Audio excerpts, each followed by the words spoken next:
All right, let's check this one out. Seem like it's Every time Straight Outta Compton lied about Eazy-E. it seemed like Dre tried to make himself seem like the man. You know, he turned himself into a gangster, and everybody know that's not Dre's character. No, it was not true to the story. Okay. Here's why it was not true to the story. That last 2 years of his life, Eazy-E was smoking hot. Even though he was sick, he was happy as hell. Easy getting beat up. Yeah, by you Suge know. and his people. You don't want that problem. Well, I wouldn't want that problem. The true story tagline is a classic way to draw people into theaters, and it definitely worked for Straight Outta Compton, especially when it came to Eazy-E's story. No, it was not true to the story. Okay. Here's why it was not true to the story. That last 2 years of his life, Eazy-E was smoking hot. Even though he was sick, he was happy as hell. There's no denying the movie's success. It earned tons of praise and dominated the box office, but it also sparked a lot of criticism, with many pointing out how it delivered a one-sided, agenda-driven version of history. For some, the film didn't just bend the truth, it helped spread myths and lies about Eazy-E, who's no longer here to defend himself. That I watched that movie and stuff like that. I don't think that shit true, because Eazy-E had the whole Alondra behind him. This slant might have something to do with the fact that the story was mostly shaped by Dr. Dre and Ice Cube. And if you know your stuff, you'll remember that Dr. Dre and Eazy-E didn't exactly get along. In fact, their beef was one of the main reasons behind the infamous Ruthless Records versus Death Row feud. In Dre's version of events, the late Eazy-E is painted as either a bitter, foul-mouthed troublemaker, a naive pushover, or a small-time hustler hiding behind ghostwriters while backstabbing friends. But those who were closest to Eazy tell a completely different story. They remember him as a complex, kind-hearted man, not the one-dimensional villain we often see, and definitely someone you wouldn't want to underestimate.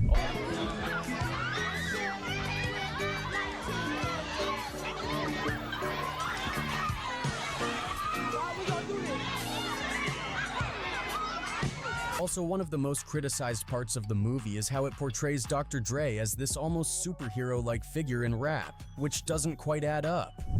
It seemed like Dre tried to make himself seem. I'm trying to figure out who is this guy, bro? Who is this guy? Like, I don't know that. I don't think it's like Eazy's son. Let me say DJ Vlad. I'm gonna see if I can find like this guy's name right here. Okay, BG Knock. Cause I know him, I've seen him before. I just don't know from what. And it definitely ain't his son. I sound like a dumbass. This nigga's 50 years old. My bad. But BG Knock, he was under Ruthless. Okay. American West Coast rapper. He's best known for his collaboration on Eazy-E's 1993 single Real Motherfucking G's. He's also the younger brother of West Coast MC Dresta. Okay. Like, I've seen him before though. The man. He looks way, bro. This dude looks way younger, right? This you got, and then now it makes sense because this is an old DJ Vlad. Like, how old is this at this point, bro? 9 years. So then he had to be like, this dude had to be. It says he's 50 years old now. He looks way older now. Yeah. You know, he turned himself into a gangster. And everybody know that's not Dre. Eazy wasn't the type of dude you can just say anything to, talk to any kind of way. So the fact that they made him look more docile than he was, I didn't. Are you still friends with your group? A couple of them. Ice Cube, MC Ren, and Yella. Okay, what about the other one?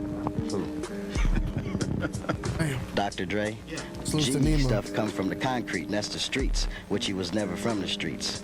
Only reason my people affiliate him with the streets is through me. A lot of people pointed out that Dre's I mean, I've heard that a lot, man. Salute to Dr. Dre. Don't do nothing to me, Dre. Dre was definitely, I would say Dre was born and grew up in the streets, but people would say he's not a street guy, but he was, born and lived in Compton. But they do got videos of that man wearing that sparkling, that sparkling suit, DJing and stuff. His darker side, like his history of violence toward women, was conveniently left out of the film. They grabbed me by my hair and started slamming me up against the wall. The reality is, there's a lot more to unpack here, so let's break it down further. One of the most talked about moments in Straight Outta Compton is how it portrayed Eazy-E's final days. In the movie, there's a dramatic scene where Eazy breaks down in tears after being diagnosed with HIV, but those who were close to him have called this out as a complete exaggeration. Look, I'm truly sorry. Mr. Wright. Members of Bone Thugs and Harmony, who were with Eazy until the very end, said that wasn't how it went down at all. According to them, Eazy never wallowed in despair or let his diagnosis crush his spirit. Instead, he stayed true to himself, handling the situation with strength and determination, even in his final days. No, it was not true to the story. Okay. Here's why it was not true to the story. That last 2 years of his life, Eazy-E was smoking hot. Even though he was sick, he was happy as hell. He had Bone Thugs and Harmony. I don't like how it was portrayed that Eazy-E was like broke and like stressing, like when he died, because like we didn't get that. Now, let's be real. Of course, Eazy was sad about his condition. He was young, successful, and had so much to live for. Anyone in his position would feel some level of sadness. But the overly emotional portrayal in the movie didn't match what people close to him actually witnessed. It seemed like the filmmakers took some creative liberties to make the scene more dramatic and impactful for the audience. But it sucks because Eazy had AIDS, which of course you get HIV first and then it turns into AIDS. But it's like, during the 90s, like that shit was killing people. Now you can live a full normal life with proper medication with that stuff now. Hell, even back then, let me see, when did Eazy-E die? It was like what, 1995.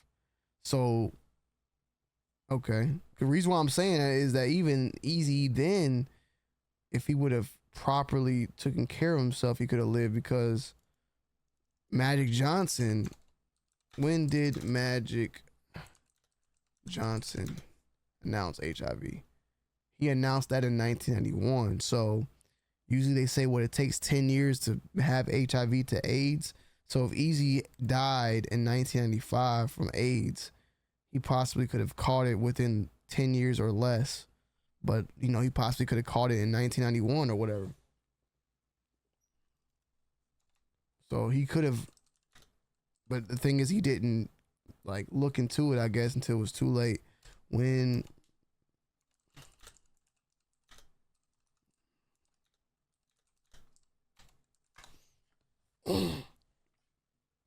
so he was diagnosed with HIV/AIDS on February 24th, 1995. He announced his diagnosis public in March 1995. Damn it, and then he died. So he announced it March 16th and then died 10 days later. He was diagnosed with full-blown AIDS. Damn, Eazy died when he was 30. Doing so, they painted a picture that didn't align with reality. Another glaring issue in the movie was the claim that Eazy was broke during his later years. The film shows him supposedly downgrading his lifestyle, moving into a smaller house, and struggling financially. But according to people like BG Knockout, this couldn't be further from the truth. The fact that they tried to make him look like he was broke, he bought weed and all this and to start slanging.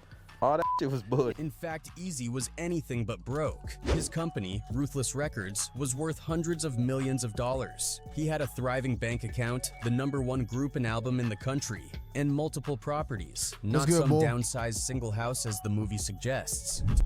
His company was worth hundreds of millions of dollars. His bank account was still flooded. He had Bone, he had the #1 group. You know what I'm saying? The #1 album, like. To put it in perspective, Eazy was worth about $50 million at the time of his passing, with Ruthless Records valued at $30 million. He had a collection of assets that included several homes spread across high-end areas like Norwalk, Topanga, Westlake, Calabasas, and Woodland Hills. His Woodland Hills property was especially luxurious, perched on a hill with stunning views and tucked away from the noise of city life. Eazy wasn't just about the money, though. He was also a dedicated father who spared no expense for his kids. He reportedly spent over $20,000 a year per child on private Christian Montessori schooling and more than $50,000 a month on child support. On top of that, he went all out for birthdays, designer clothes, jewelry, and the latest toys. According to his son Eric Jr., they even spent quality time together playing Sonic the Hedgehog. Beyond being a father and a rapper, Eazy was a businessman with an eye for opportunity. He was involved in several ventures, from creating a comic book series called The Hood with Rob Liefeld, co-creator of Deadpool, to developing speakers called Eazy-E's Bass Shakers. He also had plans for a video game, a screenplay titled Smiling Faces, and even opening a film studio. In 1994, he started the Ruthless radio show on KDA's 92.3 The Beat, which quickly became... They basically saying, bro, Eazy wasn't broke, bro. And definitely in the movie, they made it seem like that nigga was stressed. He was pissed off with Bone Thugs and Harmony. Like, the group was a weak group. And Bone Thugs was in their damn prime, damn near. If not, they were in their prime. Became a hit, topping its time slot. According to FBI files, Ruthless Records was making over $10 million a month in revenue around the time of Eazy's death in 1995. The label became the first independent record company to outsell major ones. Even after his passing, Eazy's legacy lived on. His widow still owns NWA's catalog.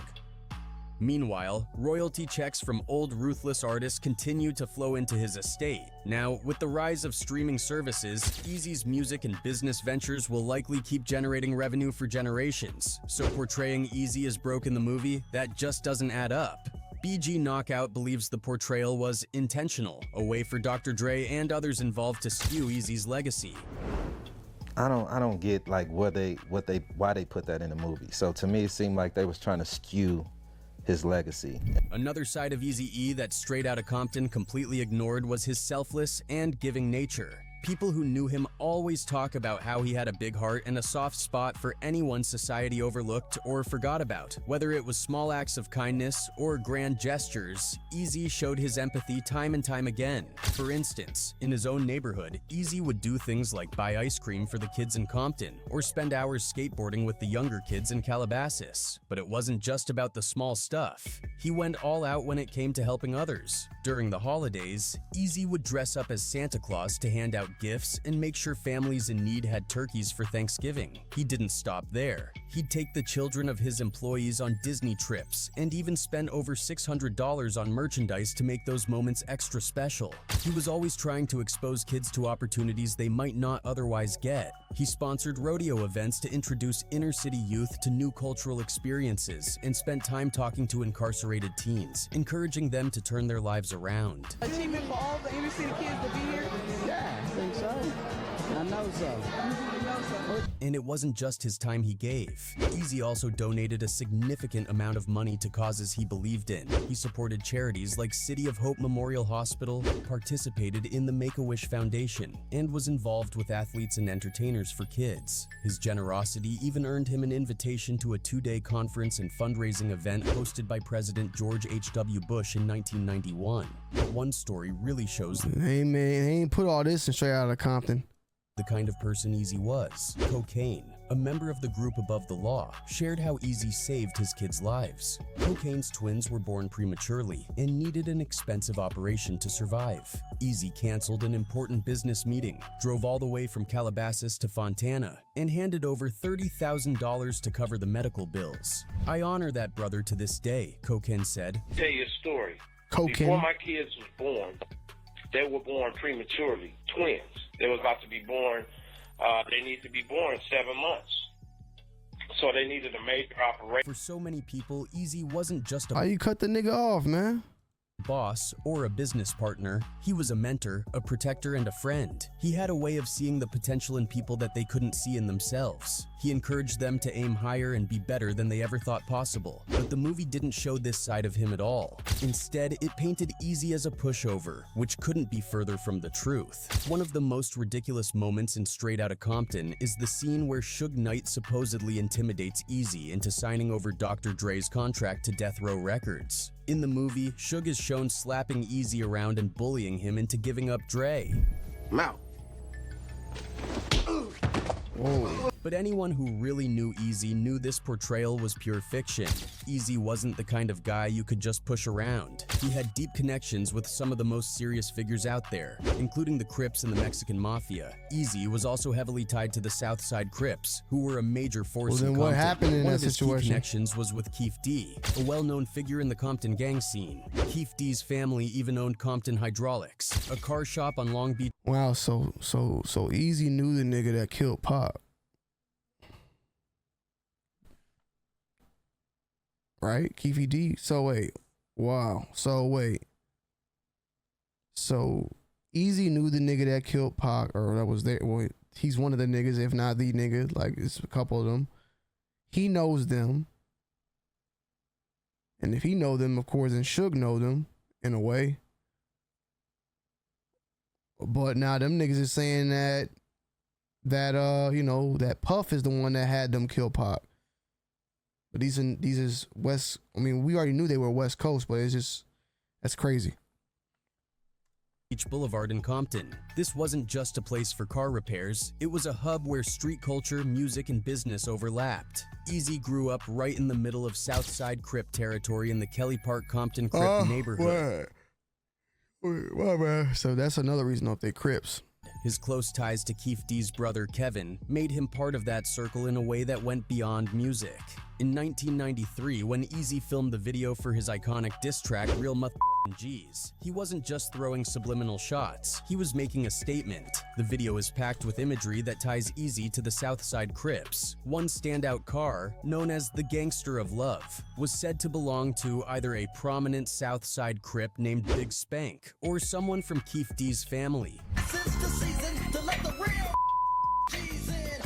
The people featured in the video weren't just extras. They were part of Eazy's world, some of them throwing up Southside Crip signs, rocking Seattle Mariners hats, a known Crip emblem with the S for Southside, and decked out in blue, the gang's color. Eazy himself sported a blue Mariners cap with a yellow S, cementing his affiliation in plain view.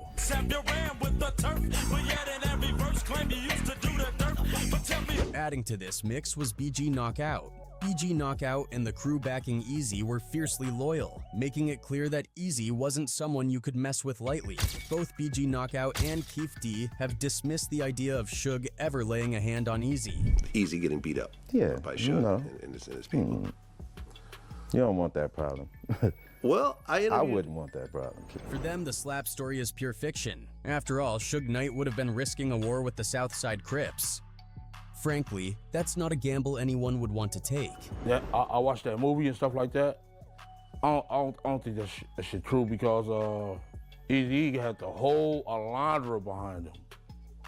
Eazy also had connections to the Mexicans, and years later, he would go on to cement that connection in a big way when he signed Brownside, a Chicano rap group led by the late Toker, as well as another groundbreaking Mexican rapper, Kid Frost. At a time when Latino rap wasn't taken seriously in the mainstream, Eazy-E saw something others didn't. He was ahead of his time, and foresaw that the Chicano rap movement was going to be a force to reckon with. He had already signed the Brownside, and then he ended up signing Kid Frost, and we ended up working on the Brownside record, you know what I mean? And you know, that was... Brownside, in particular, was something special. Under Eazy's guidance, they became pioneers of Chicano rap, laying down the blueprint for how the genre would sound and feel. But Brownside wasn't just another rap group trying to capitalize on a trend. These guys were real gangsters, straight out of the streets with stories to tell. Everything they rapped about was authentic. There were no exaggerations, no clout-chasing antics, just raw, real-life experiences that reflected who they were. Oh, hell yeah, that nigga ran up on that camera right there. Antics, just raw, real-life experiences that reflected who... My homie right here is OG right here. He flipped the shirt up too to show you the tats, nigga. Who they were. Came up and started blasting 'cause I knew they couldn't fake me. And I'm straight gang related. One of the most legendary stories about Brownside's loyalty to Eazy comes from the height of the infamous Ruthless Records versus Death Row Records beef. The war between Eazy-E and Suge Knight was no joke. Death Row was known for being aggressive, and Suge Knight's reputation for intimidation was well earned. But as Toker later explained, Brownside played a huge role in keeping Eazy safe during this time. According to Toker, he and the Brownside crew showed up at Ruthless Records right when things things started getting heated between Eazy and Suge. Toker described it as almost fate, like destiny brought them there at just the right time. Death Row's crew had assumed they could overpower Eazy because they thought just the right time. Death Row's... Who the fuck is this on the left? Who the fuck is this? Is this nigga using AI? Or am I out the loop? Is this some deaf? Who the hell is this? On the left. His crew had assumed they could overpower. Is this the new Death Row or some shit on the left hand side? Or Eazy because they thought he was alone and vulnerable. But they were wrong. Brownside was already there, ready to ride for Eazy without hesitation. Toker said they let Eazy know straight up, "We're here, and we're ready to back you up no matter what." We got to Ruthless when the Death Row Ruthless beef was cracking. So they thought they were gonna overpower my boy because my boy was by himself. But you know, destiny's a mother. Toker said that during one of their conversations, they told Eazy straight up, "If there's anyone you want gone, just say the word." Eazy, being the kind of guy he was, tried to brush it off. He told them, "It's not like that, man," trying to downplay the situation. But Toker wasn't having it. He looked Eazy in the eye and said, "Nah, it's exactly like that." Make a long story short, we told E, we rolling with you, fool. We got your back. What's cracking with this Death Row roof? Who you want gone? Because we ain't around. Toker made it clear to Eazy that if he just mentioned a name, they'd handle it. And he wasn't bluffing. Toker said they had youngins, kids who were 15 or 16 years old, that were more than ready to step up and do the job. In Toker's words, at most they'll let them out when they're 22, so you don't gotta worry about a thing. That's how serious they were. You're like 15? Alright, don't worry about it, E. I'm gonna send my little young juvenile torpedo so they can go ahead and do YA life. They won't let my boys out when they're 22 years old.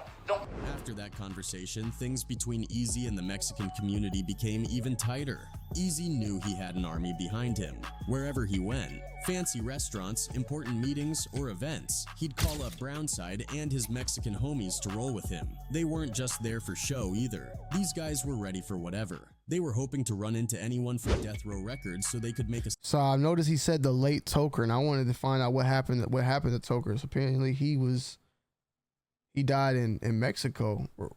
They're saying it's never been publicly confirmed, but people think he was shot and killed. There are various theories surrounding him. Speculation of cartel involvement. Statement and proved to Eazy that they had his back till the very end. Everywhere he went, he called his Mexicans. He called Brown Brothers. Where you at? What's cracking? Swoop up over here, come in the Lolos. He be in Beverly Hills at an expensive restaurant, 20 Mexicans. And one day, they got their chance. According to Toker, Eazy was chilling at a cheesecake factory when about 7 or 8 guys claiming to be affiliated with Death Row appeared. These guys surrounded Eazy, trying to intimidate him. These dudes were trying to flex their strength, maybe thinking they'd caught him alone and vulnerable. Car, and there was like 7, 8 that claimed Death Row waiting for their cars to pull up because they were leaving the cheesecake factory. Right when my boy E walked past them, they all surrounded him. "What's up?" And they were saying... But they didn't realize what they had walked into. Out of nowhere, the tables turned. Suddenly, the Death Row guys found them... Here we go again, bro.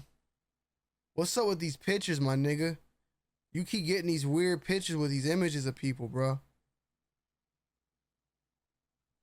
Dre, Snoop, Suge, Pac. Like, is this Kane from Menace to Society? This look like Adidas Bayou's son. I forgot his name. I don't know who the hell this. This is like Tiana Taylor. You know, like, what's going on, bro?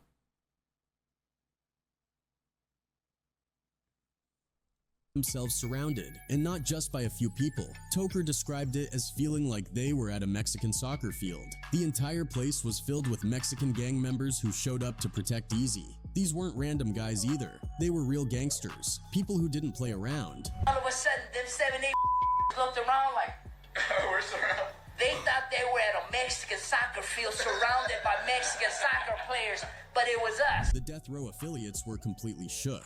The intimidation game flipped on them real quick, and they knew they were outnumbered. Without wasting any time, they scrambled out of there, jumping into their cars and speeding off like their lives depended on it. And just to send a message, Toker and the crew didn't let them leave quietly. Toker told them straight up, "In case y'all want to come back, you're more than welcome. We'll be right here waiting." This was a statement, one that made it loud and clear that Eazy-E wasn't alone, and if anyone thought they could intimidate him, they'd have to deal with the Mexican gangs of Compton. Another thing that felt way off and straight out of Compton was how Dr. Dre was painted as this almost superhero-like figure in the rap world. It just doesn't add up when you look at the full picture. A lot of people have called out how the movie conveniently left out the darker side of Dre, especially his history of violence toward women.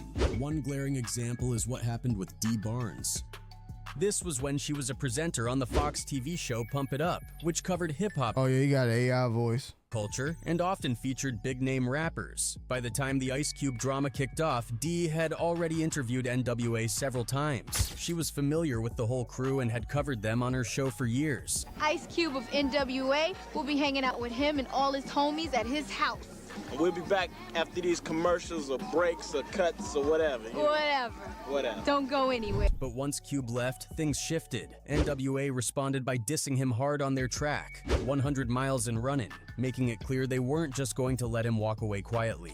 According to Dee Barnes herself, when she got the group back on Pump It Up to talk about their latest moves, the energy was tense from the start. Every question she asked led to a jab at Ice Cube, and it got so heated that the production team had to edit out some of the harsher parts just to make the interview airable. But here's where things took a turn. When the episode finally aired, it included not only the NWA interview, but also another clip filmed earlier on the set of Boys in the Hood with Yo-Yo, who was Ice Cube's friend and collaborator. Unexpectedly, Ice Cube crashed the interview and took the opportunity to diss NWA, using their own lyrics to throw shade right back at them. To make matters worse, Cube even made fun of the Doc, who was close to Dr. Dre and had recently suffered a car accident that permanently damaged his voice.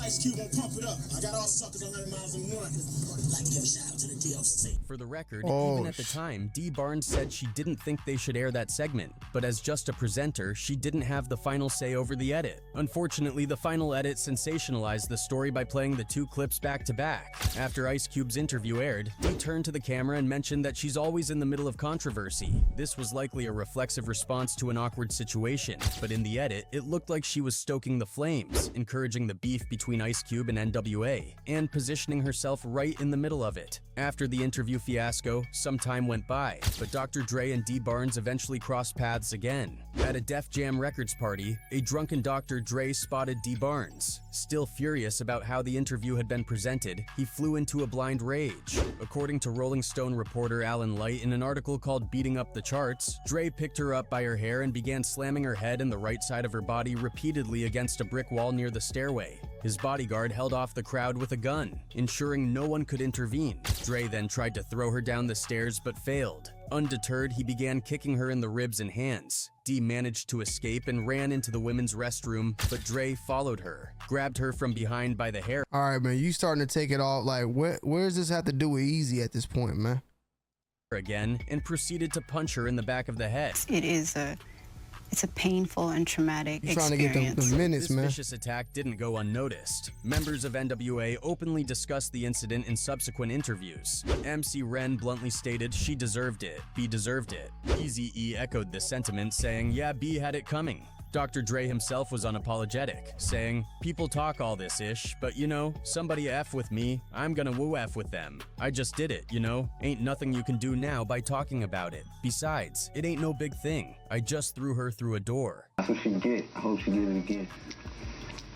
She got beat down. The host of that show did something that she know what she did and got beat down, and I hope it happened again. Dee Barnes tried to sue Dr. Dre for $22.75 million, but the case was settled out of court. Besides Dee Barnes, plenty of other women have also called out Dr. Dre for his behavior, which just adds to the irony of him being part of a movie that twists Eazy-E's story while ignoring his own issues. But regardless of how twisted Straight Outta Compton was in its portrayal of Eazy, his legacy still stands strong today. No amount of creative editing can erase the mark he left on hip-hop and the culture as a whole. Okay. I got you, man. Eazy-E was a West Coast rapper. Oh, hell no. That's another one, though. I'm going to say that one. Did Suge Knight poison Eazy-E? I'm definitely down to do that. I'm going to take my ass to motherfucking bed, though.